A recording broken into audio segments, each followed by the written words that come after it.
Guys welcome to my YouTube channel medical and nurses सब। मेरा नाम है कीर्ति। सो गाइस आज के इस वीडियो में मेडिकल सर्जिकल नर्सिंग के बहुत ही इंपॉर्टेंट एमसीक्यूज पढ़ेंगे, क्योंकि आपके एग्जाम में एमसीक्यूज ही आने वाले हैं, चाहे वो राजस्थान सीएचओ का पेपर हो और अभी एट प्रेजेंट है जो एमपी में भी सीएचओ की वैकेंसी आ गई है। 3800 पोस्ट है, 6300 पोस्ट राजस्थान सीएचओ के लिए है। तो जो भी क्वेश्चन है बहुत ही अच्छे क्वेश्चन है, जो सीएचओ के साथ साथ जिनका एचपीएसएसबी और सीआरपीएफ के लिए पेपर होने वाला है उनके लिए भी क्वेश्चन है जो हेल्पफुल रहेंगे। और मैं आपको एक चीज़ बता दूं कि जो एमपी सीएचओ की वैकेंसी निकली है उसमें ऑल इंडिया कैंडिडेट अप्लाई कर सकते हैं। तो जो भी लोग अप्लाई करना चाहते हैं अदर स्टेट के, वो लोग भी अप्लाई कर सकते हैं। अप्लाई करने के पहले जो इंस्ट्रक्शन है ऑफिशियल वेबसाइट के, वो आप लोग एक बार ज़रूर पढ़ लें। तो अभी प्रेजेंट में एक नोटिफिकेशन बहुत ज़्यादा आ रहा है, फेसबुक ट्विटर व्हाट्सएप सभी जगह मिल रहा है कि राजस्थान सीएचओ की एग्ज़ाम डेट है जो आ गई, आई थिंक 11 अक्टूबर की बताई जा रही है। बट मैं नहीं मानती, क्योंकि ऑफिशियल वेबसाइट पे जब तक कोई भी एग्ज़ाम डेट ना आए तब तक उसको क्लैरिफाई होके हम नहीं कह सकते कि ये फाइनल डेट है। तो यहाँ पे गाइस हम आज मेडिकल सर्जिकल नर्सिंग के कुछ क्वेश्चंस पढ़ेंगे। टोटल 35 एमसीक्यूज हैं यहाँ पर। आई होप आपको वीडियो अच्छा लगे। साथ ही साथ जीके के लिए आप मेरा सेकंड चैनल है जीके विद कीर्ति, आप उसको भी विजिट कर सकते हैं। वहाँ पे भी जैसे ही आपकी एग्ज़ाम डेट्स आती हैं तो मैं आपके लिए करंट अफेयर्स जीके और जो अच्छे एमसीक्यूज होते हैं जो आपको एग्ज़ाम में आने के चांसेस ज़्यादा होते हैं वो भी प्रोवाइड कराती हूँ। तो यहाँ पे आज के इस वीडियो में हम एमएसएन के कुछ क्वेश्चंस पढ़ेंगे जो मैंने सीरीज स्टार्ट करी थी। और मैं आपको बता दूं कि जिनका राजस्थान सीएचओ के लिए पेपर होने वाला है, जिनका एमपी सीएचओ के लिए 2021 के सेशन के लिए पेपर होगा, उन सभी के लिए क्वेश्चन इम्पोर्टेंट रहेंगे। और जिनके पास भी सीएचओ के अदर अलग अलग स्टेट्स के पेपर हों, पुराने पेपर, वो लोग मेरे व्हाट्सएप नंबर पर क्वेश्चन पेपर भेज सकते हैं, ताकि जिनका अपकमिंग आने वाले टाइम में एग्ज़ाम होने वाला है उनके लिए वो क्वेश्चन है जो हेल्पफुल रहे। तो चलिए हम यहाँ पर स्टार्ट करते हैं आज के क्वेश्चन। क्वेश्चन नंबर फर्स्ट है, how many decilitres in 1 litre? 1 litre में कितने डेसीलीटर्स होते हैं? सॉरी, यहाँ पर 1 लीटर में कितने डेसीलीटर्स होते हैं? ऑप्शन है 1000, 100, 10 और 1। तो 1 लीटर में जो डेसीलीटर्स होते हैं वो होते हैं 10। 1 litre equal to 10 decilitres. Next is, in hospital waste management plastic bag of which colour is not used? तो आपने बायोमेडिकल वेस्ट मैनेजमेंट पढ़ा है, तो उसमें जो हॉस्पिटल में जो प्लास्टिक बैग यूज होते हैं डिस्पोज करने के लिए आइटम्स, तो उनमें कौन से कलर का जो प्लास्टिक बैग है वो यूज नहीं होता? ग्रीन, ब्लू, येलो या फिर रेड।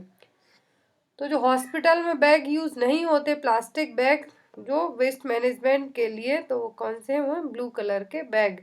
बाकी रेड, येलो, ग्रीन ये होते हैं। रिसाइक्लेबल वेस्ट के लिए ग्रीन कलर यूज किया जाता है, और जो बॉडी से रिलेटेड पार्ट्स होते हैं एनाटॉमिकल वेस्ट के लिए येलो कलर यूज किया जाता है, और जो प्लास्टिक मटेरियल्स होता है उसके लिए red colour. But blue colour के बैग हैं जो हॉस्पिटल्स में यूज नहीं किए जाते। Next is, blood group was first discovered by? तो ब्लड ग्रुप की खोज पहली बार किसने की थी? ऑप्शन है Robert Koch, Paul Ehrlich, Antonie van Leeuwenhoek या फिर कार्ल लैंडस्टीनर। ब्लड ग्रुप की सबसे पहले खोज की थी कार्ल लैंडस्टीनर ने। राइट। तो यहाँ पर गाइस जो भी क्वेश्चन है बहुत ही इंपॉर्टेंट और अच्छे एमसीक्यूज हैं, तो आप लोग वीडियो को एंड तक जरूर देखें। Next is, normal platelets count in human being is? तो जो एक एडल्ट ह्यूमन बीइंग है उसमें नॉर्मल प्लेटलेट्स काउंट कितना रहेगा? ऑप्शन है 4 से 6 लाख, 1 से 4 लाख, 50 to 80,000 या फिर 25 to 50,000। तो एक जो नॉर्मल ह्यूमन बीइंग का प्लेटलेट्स काउंट होता है वो होता है 1 to 4 लाख। कितना? 1 to 4 लाख पर माइक्रोलीटर्स। एमसीएल में यदि नापा जाए तो कितना होता है? 1 से 4 लाख जो नॉर्मल काउंटिंग है। और डेंगू फीवर में क्या होता है? प्लेटलेट्स काउंट बहुत ही ज़्यादा कम हो जाता है। ये भी आपको एग्जाम में आ सकता है कि किस तरीके के फीवर में प्लेटलेट्स काउंट बहुत ज़्यादा घटता है, तो वह dengue. Next is, stain used to identify acid fast bacillus is? कौन सा स्टेन है जो एसिड फास्ट बैसिलस को आइडेंटिफाई करने के लिए यूज किया जाता है? लिसमैन, जिल नेल्सन, जिम्सा या फिर राइट्स। तो जो स्टेनिंग की यूज होती है एसिड फास्ट बैसिलस के लिए वो जील नेल्सन स्टेनिंग। माइकोबैक्टीरियम ट्यूबरकुला जो ट्यूबरकुल बैक्टीरिया है उसके लिए भी ये मेथड यूज की जाती है, तो आप याद रखिए Ziehl Neelsen technique. Next is Benedict test is in urine sample is done for the detection of. तो जो बेनेडिक्ट टेस्ट है यूरिन सैंपलिंग के लिए किया जाता है, तो यूरिन में किसका पता लगाने के लिए, क्या चीज डिटेक्ट करने के लिए किया जाता है Benedict test? Acetone bodies, bile salt, bile pigment या फिर ग्लूकोज। तो बेनेडिक्ट टेस्ट है जो यूज किया जाता है यूरिन में ग्लूकोज को आइडेंटिफाई करने के लिए। फिर is the correct answer is D, glucose. Next is which of the following formula is correct for conversion of centigrade to Fahrenheit temperature? Temperature की अलग अलग यूनिट्स हैं, फ़ारेनहीट, सेंटीग्रेड, केल्विन। तो सेंटीग्रेड से फ़ारेनहीट में कन्वर्ट करने के लिए जो फार्मूला यूज होता है वो कौन सा है? यहाँ पर 4 ऑप्शन दिए हैं, बट मैं जो भी फार्मूला बेस्ड क्वेश्चन है उसका डायरेक्ट आंसर बताऊंगी ताकि आपको कन्फ्यूजन ना हो। तो जब भी हम सेंटीग्रेड से फ़ारेनहीट में टेम्परेचर को कन्वर्ट करते हैं तो किस तरीके से करेंगे? Fahrenheit equal to centigrade into divided by 95 plus 32। तो ये फॉर्मूला आपको याद रखना है। सेंटीग्रेड से जो टेम्परेचर सेंटीग्रेड है उसको फ़ारेनहीट में कन्वर्ट करने के लिए आपको फॉर्मूला याद रखना। हो सकता है आपके लिए एग्जाम में डायरेक्ट फॉर्मूला ना पूछे, कुछ टेम्परेचर सेंटीग्रेड में दिया जाए और उसको कन्वर्ट करके बताना हो, फ़ारेनहीट में कैलकुलेट करना हो, तो इस तरीके से आपको फॉर्मूला याद होना चाहिए। Next is which of the following formula is correct for calculating body mass index? BMI body mass index को कैलकुलेट करने के लिए कौन सा फॉर्मूला यूज किया जाता है? तो यहाँ पर बॉडी मास इंडेक्स कैलकुलेट करने के लिए जो फॉर्मूला यूज होता है वो तो weight in kilograms divided by height in metre square.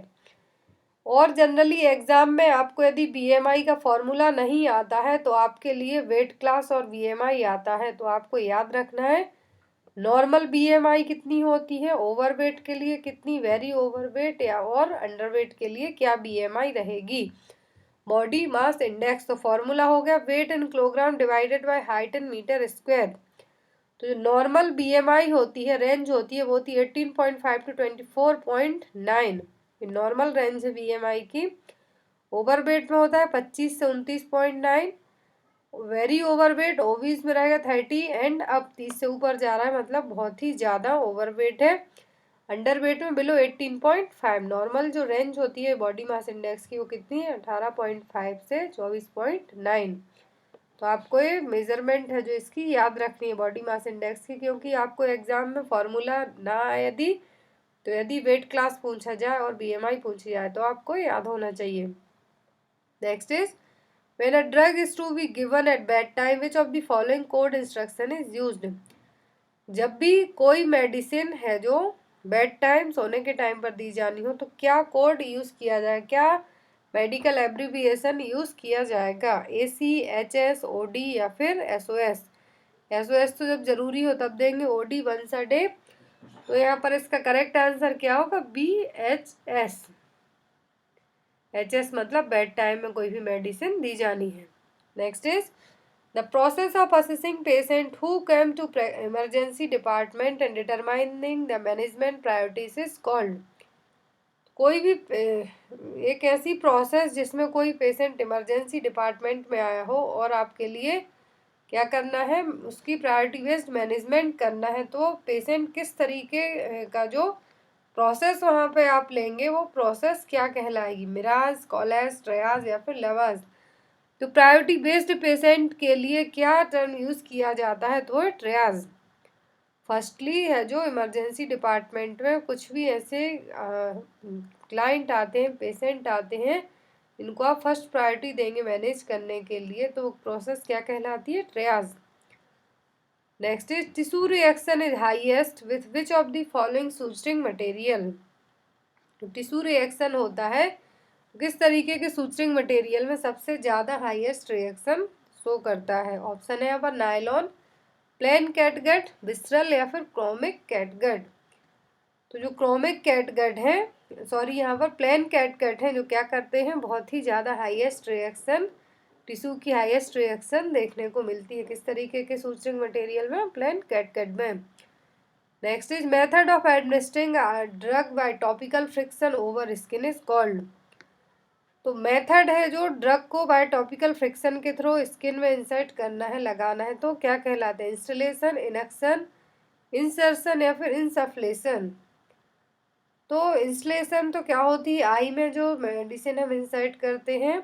और यहाँ पर बात की जा रही है ट्रॉपिकल फ्रिक्शन हुआ है तो कोई भी मेडिसिन अप्लाई करना है स्किन पर, तो क्या कहलाएगी? इनेक्शन। Next is Lund and Browder chart is used for which of the following condition. तो ये चार्ट किसके लिए यूज किया जाता है? बर्न पेशेंट में, acute abdomen pain, bone injury या फिर head injury. Lund and Browder chart है जो बच्चों में बर्न इंजरी के लिए यूज किया जाता है। चाइल्ड्स में बर्न इंजरी की परसेंटेज का पता करने के लिए जो फॉर्मूला यूज होता है वो क्या है? Lund and Browder chart. Next है Haversian canal are found in. तो बॉडी में हैवर्सियन कैनाल्स कहाँ पर देखने को मिलती हैं? ब्रेन, बोन, किडनी या फिर लंग्स।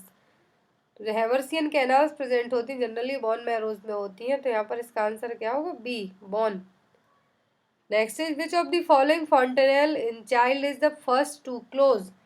कौन से फॉन्टेनेल हैं जो बच्चों में सबसे पहले क्लोज होते हैं? फ्रंटल, मैस्टॉइड, ऑक्सीपिटल या फिर स्फेनॉइड फ्रंटेनेल। जो फॉन्टेनल सबसे पहले क्लोज होते हैं बच्चों में वो क्या है? Occipital fontanelle. Next is tetany can be produced by which of the following electrolyte disturbance. तो टिटेनी है जो किस इलेक्ट्रोलाइट बैलेंस के डिस्टर्बेंस के कारण या फिर कमी के कारण होता है? हाइपोनेट्रेमिया, हाइपोकैल्सेमिया, हाइपर मैग्नीशियमिया या फिर हाइपर कैल्सेमिया। टिटेनी किसके कारण होता है? जब हमारी बॉडी में कैल्शियम का लेवल क्या हो जाए? डेफिशिएंट हो जाए, कम हो जाए, क्या देखने को मिलता है? टिटेनी। तो यहाँ पर इसका आंसर क्या होगा? B, hypocalcaemia. Next is which of the following ion is most evident in extracellular fluid.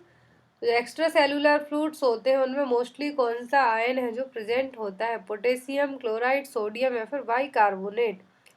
तो एक्स्ट्रा सेल्यूलर फ्लूइड में जो मोस्टली एविडेंट आयन हो वो क्या है? सोडियम। यदि इनर में पूछा जाए तो क्या होता? Potassium, but extra cellular fluid में पूछा गया है तो क्या है? Sodium. Next is most frequently fractured carpal bone is. जो कार्पल बोन्स में फ्रैक्चर होता है वो किस जो कौन सी बोन है कार्पल बोन्स उनमें फ्रैक्चर होगा? पिसिफॉर्म, स्केफॉइड, हैमिट या फिर लूनेट। मोस्ट फ्रिक्वेंटली फ्रैक्चर्ड होता है कार्पल बोन में, वो क्या है? Scaphoid. Next is which of the following extra ocular muscles is not supplied by third cranial nerve. तो जो थर्ड क्रेनियल नर्व के थ्रू कौन सी एक्स्ट्रा ऑक्यूलर मसल्स के लिए सप्लाई नहीं होती है? Inferior oblique, superior oblique, inferior rectus या फिर सुपीरियर रेक्टस। तो थर्ड क्रेनियल नर्व के थ्रू जो एक्स्ट्रा ऑक्यूलर मसल्स है उनमें सप्लाई नहीं होती है वो superior oblique muscles. Next is for effective sterilisation steam in autoclave should be at a pressure of 15 pounds per square inch for 30 minutes and at a temperature of. तो यहाँ पर जो प्रेशर किस में दिया है? पाउंड में दिया है, 15 पाउंड है, 30 मिनट के लिए है टेम्परेचर। तो उस टेम्परेचर है वो कितने डिग्री सेल्सियस का रहेगा? फ़ारेनहीट में भी पूछ सकते हैं, सेल्सियस में भी पूछ सकते हैं, केल्विन में भी पूछ सकते हैं।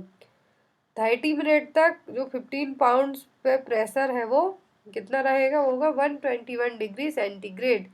ये क्या है? एक नॉर्मल अप्रॉक्सीमेट टेम्परेचर है जो यदि फ़ारेनहीट में पूछे तो 250 डिग्री फ़ारेनहीट, कितना?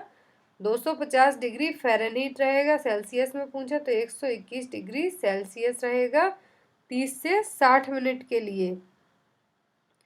Next is mask like face is a typical feature of. तो मास्क लाइक फेस है किसका फीचर है typical? Tetanus, hypothyroidism, down syndrome या फिर पार्किंसंस डिसीज। तो जो मास्क लाइक फेस है किसका टिपिकल फीचर है? पार्किंसंस डिसीज का। Next is Klebs Loeffler bacillus is the name of which of the following bacteria.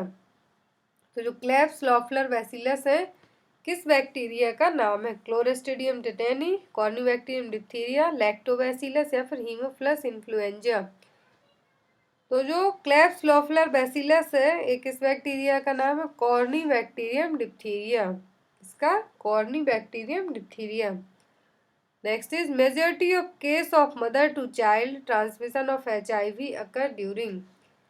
तो HIV है जो मदर से बच्चे में, mother to child, vertical transmission किस स्टेज में देखने को मिल सकता है? एंटीपार्टम पीरियड में, इंट्रापार्टम पीरियड में, पोस्टपार्टम पीरियड में, या फिर ब्रेस्ट फीडिंग के टाइम पर।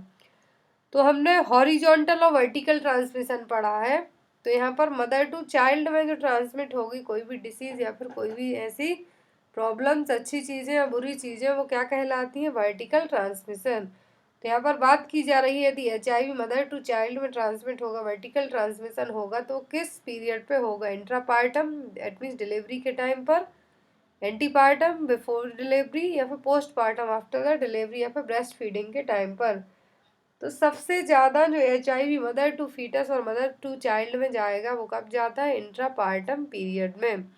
यहाँ पर इसका आंसर क्या होगा? Intrapartum period. Next is to calculate the dose of a medicine for a child which of the following formula is used. तो कौन सा फार्मूला यूज किया जाता है बच्चों की मेडिसिन को कैलकुलेट करने के लिए? Young rule, Clark rule, Fried rules, या फिर ऑल ऑफ देम। तो यहाँ पर बच्चों की मेडिसिन का जो फॉर्मूला है वो सभी यूज किए जाते हैं। तो क्या है यहाँ पर answer? D, all of them. Next is Guillain Barre syndrome is disease of which of the following. तो गुलिन-बार सिंड्रोम जिसमें मसल वीकनेस देखने को मिलती है, तो ये किसके कारण होती है? किससे रिलेट करती हुई है? ब्रेन से, पेरिफेरल नर्व, स्पाइनल कॉर्ड, या फिर D, all of the above. तो गुलिन-बार सिंड्रोम में क्या होता है? जनरली जो मसल से बहुत ज़्यादा वीक हो जाती हैं, या फिर हम ये कह सकते हैं कि खुद का, आपका अपना योर बॉडीज इम्यून सिस्टम खुद की नर्व्स पर अटैक करने लगता है। तो क्या होता है? वीकनेस होगी, टिंगलिंग होगी, एक्सट्रीमिटीज में मसल्स वीक होंगी, और साथ ही साथ एक किस तरीके की डिसीज? ऑटो इम्यून डिसीज भी हम कह सकते हैं, क्योंकि इसमें हमारी बॉडीज की खुद का इम्यून सिस्टम खुद की नर्व्स पर अटैक कर रहा है। तो यहाँ पर इसका आंसर क्या होगा? बी, पेरिफेरल नर्व में जो प्रॉब्लम्स होगी जिसके कारण यह Guillain Barre syndrome. Next is which of the following is not a parameter for Glasgow coma scale. GCS scale है जो, उसको आप याद रखिए कॉन्शियसनेस लेवल चेक करने के लिए यूज की जाती है। तो कौन सा पैरामीटर है जो इसमें यूज नहीं होता? Eye opening, verbal response, pupillary response और मोटर रिस्पॉन्स। तो इसमें 3 तरीके की रिस्पॉन्स चेक किए जाते हैं, अलग अलग स्कोरिंग होती है, टोटल 15 स्कोर होते हैं। तो आई ओपनिंग, वर्बल रिस्पॉन्स और मोटर रिस्पॉन्स इनको चेक किया जाता है, बट प्यूपिलरी रिस्पॉन्स को चेक नहीं किया जाता। तो यहाँ पर इसका आंसर क्या होगा? सी, प्यूपिलरी रिस्पॉन्स। और यहाँ पे आप देख सकते हैं जो ग्लासगो कोमा स्केल है, कई बार आपको बता चुकी हूँ, एग्जाम में आती है। आई ओपनिंग रिस्पॉन्स में या जो अलग अलग पॉइंट्स दिए जाते हैं, अलग तरीके से चेक किया, तो verbal response, best motor response. तो यहाँ मैं आपको बता दूं कि टोटल स्कोरिंग 15 होती है। यदि एग्जाम में आपके लिए ग्लासगो कोमा स्केल के जो बिहेवियर पॉइंट्स हैं वो पूछे जाए, या फिर स्कोरिंग में जनरली एग्जाम में बेस्ट रिस्पॉन्स पूछा जाता है, तो हाईएस्ट रिस्पॉन्स 15, कोमाटोस क्लाइंट में 8 और उससे कम देखने को मिलता है, और टोटली अनरिस्पॉन्सिव क्लाइंट होते हैं उसमें कितना होता है? 3, लेस देन 3 जो स्कोरिंग है वो देखने को मिलेगी, दी जाएगी। Next is which of the following is not a species of Plasmodium parasite. तो आपने प्लाज्मोडियम पैरासाइट की 4 स्पीसीज पढ़ी हैं, उनमें से एक कौन सी नहीं है? Plasmodium ovale, malariae, mexicana, vivax. तो यहाँ पर इसका आंसर होगा, वो क्या होगा? तो वो होगा मैक्सिकाना, प्लाज्मोडियम मैक्सिकाना है जो इसकी स्पीसीज नहीं है। बाकी प्लाज्मोडियम ओवेल, मलेरिया, वाइवेक्स और फाल्सीपेरम ये क्या है? प्लाज्मोडियम पैरासाइट की स्पीसीज है। और जो सबसे ज़्यादा इंडिया में मोस्ट कॉमन प्लाज्मोडियम पैरासाइट की जो फाल्सीपेरम स्पीसीज है वो सबसे ज़्यादा मलेरिया को कॉज करने का कारण बनती है, बट मैक्सिकाना है जो इसका पार्ट नहीं है। Next life cycle of malarial parasite was first described bye. तो मलेरियल पैरासाइट की जो लाइफ साइकिल है वो पहली बार किसने डिस्क्राइब की थी? Robert Koch, Ronald Ross, Benton and Best, Louis Pasteur. तो पहली बार मलेरियल पैरासाइट को डिस्क्राइब किया था लाइफ साइकिल को रोनाल्ड रॉस ने। Next is which of the following is recommended along with intravenous administration of quinine sulphate for treatment of malaria. Malaria के treatment में क्विनीन दी जाती है, तो वो और किस इंट्रावीनस एडमिनिस्ट्रेशन के साथ दी जाती है? ग्लूकोज, मल्टीविटामिन, हाइड्रोकॉर्टिसोन या फिर कैल्शियम ग्लूकोनेट। तो यहाँ पर बात की जा रही है क्विनीन सल्फेट दी जानी है मलेरिया ट्रीटमेंट के लिए, तो कौन सा इंट्रावीनस फ्लूइड है जो इंट्रावीनस एडमिनिस्ट्रेशन है साथ में दिया जा सकता है बाय आईवी रूट? तो वो होगा glucose. Next is rice water stool is a typical feature in case of. तो राइस वाटर स्टूल किसका टिपिकल फीचर है? तो ये टिपिकल फीचर है किसका? कोलेरा का। पी सूप स्टूल है वो किसका है? टाइफॉइड का। कोलेरा का क्या है? Rice water stool. Next is out of the following which hormone is secreted by the posterior pituitary gland. Pituitary gland को टू पार्ट्स में डिवाइड किया गया है, एंटीरियर पिट्यूटरी ग्लैंड और दूसरा पोस्टीरियर पिट्यूटरी ग्लैंड। तो यहाँ पर क्वेश्चन है कि पोस्टीरियर पिट्यूटरी ग्लैंड से कौन सा हार्मोन है जो सीक्रेट नहीं होता? बाकी सभी होते हैं। सॉरी, यहाँ पर यह है कि पोस्टीरियर पिट्यूटरी ग्लैंड कौन सा हार्मोन सीक्रेट करती है? ऑप्शन है यहाँ पर ग्रोथ हार्मोन, एडीएच, एसीटीएच और प्रोलैक्टिन। तो यहाँ पर इसका आंसर होगा वो होगा ADH hormone, anti diuretic hormone और vasopressin hormone. Next is which of the following drugs should be given first in a patient of acute myocardial infarction. Acute MI की कंडीशन है तो कौन सी मेडिसिन सबसे पहले देंगे? Statin, aspirin, ACE inhibitors, calcium channel blockers. तो सबसे पहले मेडिसिन देंगे हम एक्यूट मायोकार्डियल इन्फार्क्शन में, वो होगी aspirin. Next is McBurney's point is located in which of the following quadrant of abdomen. तो मैकबर्नी पॉइंट है जो अपेंडिसाइटिस में देखने को मिलता है, तो ये किस क्वाड्रेंट में देखने को मिलेगा? Right upper, right lower, left lower या फिर लेफ्ट अपर? तो मैकबर्नी पॉइंट है देखने को मिलता है right lower quadrant of abdomen में। Next is MMR vaccine provides protection against all of the following disease except. Measles, mumps, rubella vaccine है सभी से प्रोटेक्शन प्रोवाइड्स कराती है बट किसी एक को छोड़कर, तो वो क्या है? मेनिंगोकोकल मेनिंजाइटिस, इससे प्रिवेंशन है जो नहीं कर सकती। बाकी MMR है जो मीजल्स, मम्स, रूबेला इन तीनों से हमें प्रोटेक्ट करती है। मीजल्स के लिए ही क्या कहा जाता है? रूबियोला, याद रखिए आप लोग। Next is HIV virus belongs to which of the following group. HIV virus है जो किस कैटेगरी से बिलोंग करते हैं? रेप्डोवायरस, रेट्रोवायरस, हेपेंडोवायरस या फिर फ्लेवी वायरस? तो HIV वायरस है जो बिलोंग करते हैं रेट्रोवायरस कैटेगरी से। सो गाइज ये थे टोटल 35 MCQs। आई होप आपको वीडियो अच्छा लगा हो तो लाइक जरूर कर देना। Thank you for watching us. Bye bye.